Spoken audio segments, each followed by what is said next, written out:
હા તો આમ આવ્યું જો એની માને. તો જય રામાધણી મારા વાલા અશ્વપ્રેમી ડાયરાને. તો સ્વાગત છે તમારું વિજયના વ્લોગમાં.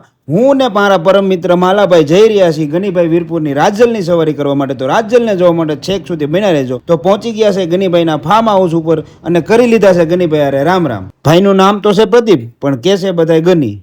ગનીભાઈ જેવા ખેતરમાં ઘોડી લઈને ગયા ત્યાં તો સાથે રહેલી જાલ ફૂલ મસ્તીમાં આવી ગઈ છે તે તમે જોઈ શકો છો. તો ગનીભાઈ કરી વાળે છે અમને રાજલને ઊભી.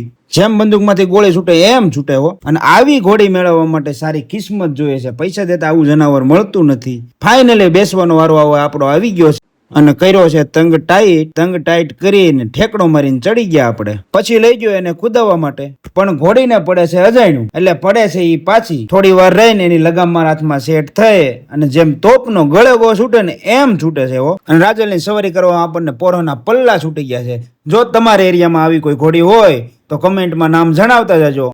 અન બે ગયા છે માલભાઈ જેને કુદાવા કરતા હાલનો શોખ વધારે છે એટલે હાકીને લઈ જાય છે ઘર બાજુ. અને આ વ્લોગ કરીએ છીએ અહીંયા પૂરો અને મળીએ નવા અશ્વ સાથે નવા વ્લોગમાં. જય રામાધણી.